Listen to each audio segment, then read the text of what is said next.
23 मार्च 1940 की करारदाद पाकिस्तान के मुताबिक मुसलमानों के लिए एक अलग वतन के क़याम का मुतालबा किया गया, तो मुस्लिम लीग के रहनुमाओं ने शिद्दत से ये महसूस किया कि ऐसे मुस्लिम अखबारात का होना ज़रूरी है कि जो मुसलमानों की जुदागाना कौमियत और अलग वतन के क़याम का पैगाम मुसलमानों के घर-घर में उजागर करें।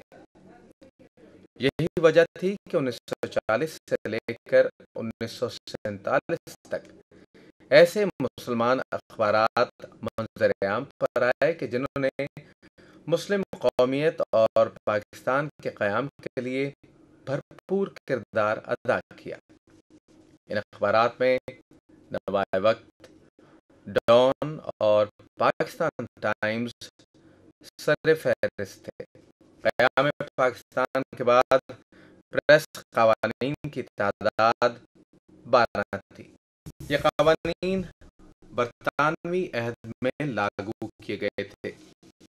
25 जनवरी 1949 को पंजाब में ममदूद हुकूमत बरतरफ करके गवर्नर राज का नफाज कर दिया गया।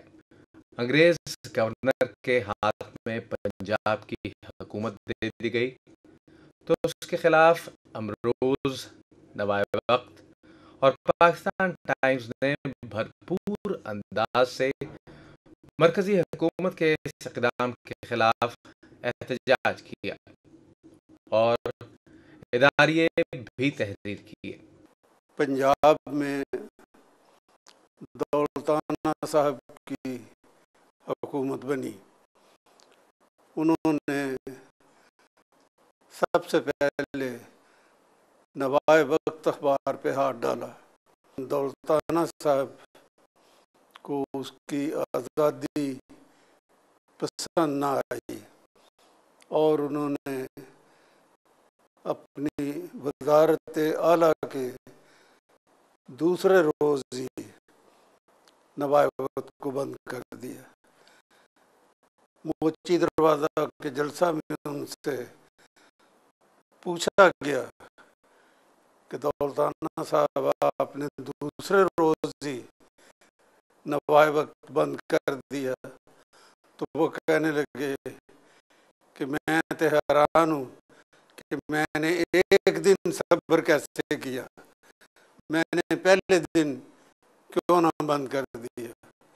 इस पर न सिर्फ इन अखबारात के इश्तिहारात को रोक दिया गया, बल्कि इनके खिलाफ संगीन कार्रवाई करने की भी धमकी दे दी गई। जब पाकिस्तान बना तो उसके बाद दौलताना ने सबसे पहले नवाए वक्त का डिक्लेरेशन किसी और को दे दिया और ये अखबार बंद कर दिया उन्होंने। तो ये एक मुस्लिम लीग की हुकूमत ने एक ऐसे अखबार पे जो कि कायद-ए-आज़म जिसके कहने पे मेरे वालिद साहब इसके बानी उन्होंने शुरू किया, उसके साथ उन्होंने ये नशर किया। जब जनाब हमीद निज़ामी मरहूम ने नवाए वक्त की जगह दूसरा अखबार निकाला तो उसको बंद कर दिया गया और ग़ालिबन 3 या 4 अखबार बंद हुए, सिर्फ इसलिए कि नवाए वक्त का पेशानी वो साथ लगती थी और हमीद निज़ामी साहब उसके एडिटर थे। 1953 में कई आज़ाद अखबारात इस वक्त हुकूमत के ज़ेर अताब आए कि जिन अखबारात ने लियाकत अली खान के कत्ल की तहकीकात के लिए स्कॉटलैंड यार्ड के मसले पर वज़ीर दाखिला मुश्ताक अहमद गोरमानी को तनकीद का निशाना बनाया। 1958 के अयूबी मार्शल लॉ के तहत पाकिस्तान में सहाफ़त का एक स्याह बाब शुरू हुआ। 1961 में हुकूमत ने मुल्क की सबसे बड़ी न्यूज़ एजेंसी APP को अपने कंट्रोल में ले लिया।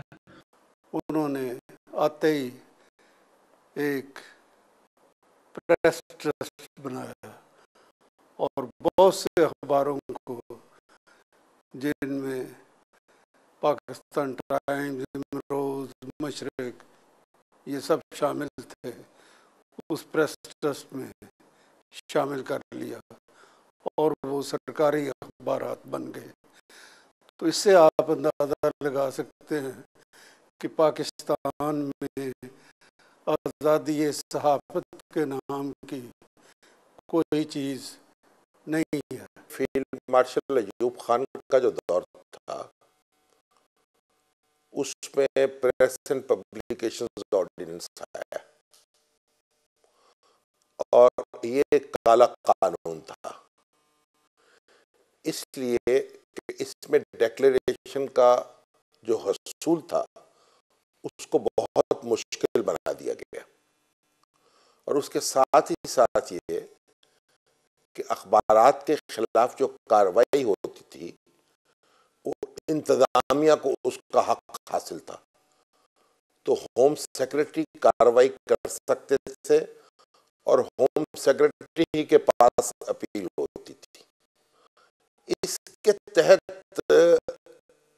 अगरचे डिस्ट्रिक्ट मजिस्ट्रेट को यह हक हासिल था कि वो डिक्लेरेशन ग्रांट करता, लेकिन अमलन सदर मुमलकत या गवर्नर की सतह पर डिक्लेरेशन जो था वो मंजूर होता था। फिर उसके ऊपर एक और जो भाव लगा कि पाकिस्तान के जन बेहतरीन अखबार जिस तरह पाकिस्तान टाइम्स, इमरोज़, इनको एक नेशनल ट्रस्ट के ज़रिए नेशनलाइज कर लिया गया।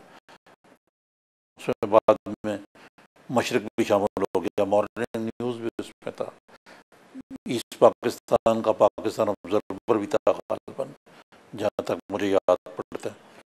तो ये इस किस्म की हथकंडों से प्रेस को फौजी आमलों ने तो कंट्रोल किया। अंग्रेजी में वो एक टर्म है मिडनाइट नॉक। मिडनाइट नॉक से मुराद ये था कि जो जर्नलिस्ट बात नहीं मान रहा तो किसी दिन रात के वक्त उसको उठा के ले जाएंगे। मुझे याद है, मेरी बचपन की बात है कि अखबारात कई दिन सफ़ा जो फ्रंट पेज का होता था उसमें ब्लैंक स्पेसेस आती थी। वो ब्लैंक स्पेसेस वो स्टोरीज होती थी जो सेंसर ने निकाल दी होती थी, और अखबारात ने बतौर एहतजाज बजाय इसके कि वहाँ कोई फिलर डाल दें, ब्लैंक स्पेस कैरी करना फ्रंट पेज पे मुनासिब समझा, और उससे रीडर को पता चल जाता था कि अच्छा ये सेंसरशिप हो चुकी है। अयूब खान ने मुल्क में टीवी राइज किया, तो बड़ा काम किया जी, टीवी ले आए वो।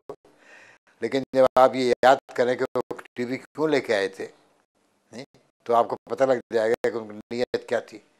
वो टीवी लेके आए 1964 में के आखिर में, चूँकि 1965 के शुरू में उनका इलेक्शन होने वाला था, और उन्होंने कहा यही कहा गया था कि टेलीविज़न के ज़रिए से हम आपको इलेक्शन जितवाने में मदद देंगे।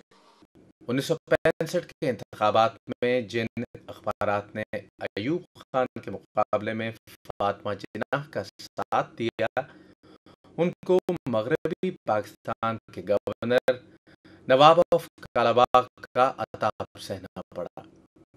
नवाब की जमहूरियत, इस्लाम और नजरिया पाकिस्तान से सच्ची वाबस्तगी की बिना पर अयूब दौर में नवाब के शेयर्स खरीद कर इस पर कब्जे की कानूनी कोशिश भी की गई, जिसे मजीद निज़ामी ने बड़ी महारत से नाकाम बना दिया। जनरल याहिया खान के दौर में खास तौर पर ऐसे अखबारात के सहाफ़ियों को अक़ूबत का निशाना बनाया गया जिन्होंने 1970 के इंतखाबात के बाद इक़्तिदार बंगालियों को देने और फौजी ऑपरेशन न करने की हिमायत की थी। एक तहकीक के मुताबिक मगरबी पाकिस्तान के 170 से ज़ायद सहाफ़ियों को इस दौरान गिरफ्तार किया गया और APP के तहत इस अम्र को यकीनी बनाया गया कि कोई खबर या रिपोर्ट हुकूमत की इजाज़त के बगैर शाया न हो पाए। बांग्लादेश के सिलसिले में भी सख्त यानी सेंसरशिप थी और सही जो बात थी वो कौम को बताई नहीं गई।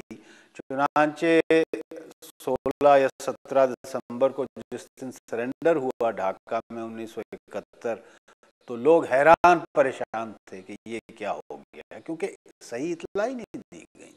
भुट्टो हुकूमत के आगाज पर ही दो अहम अखबारात पाकिस्तान टाइम्स और मॉर्निंग न्यूज़ को बंद कर दिया गया।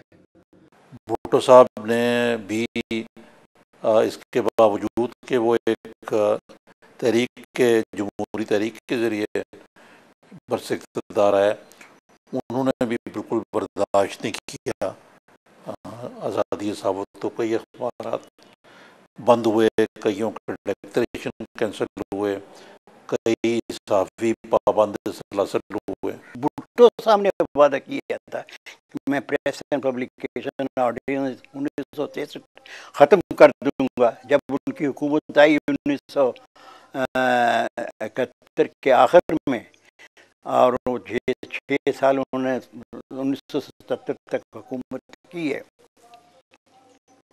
उसमें उन्होंने इस कानून को ख़त्म नहीं किया। हालांकि हम मुतालबा करते रहे हैं, एहतजाज करते रहे हैं, हड़तालें भी करते, बल्कि उस कानून के तहत उन्होंने कई अखबार बंद भी किए हैं।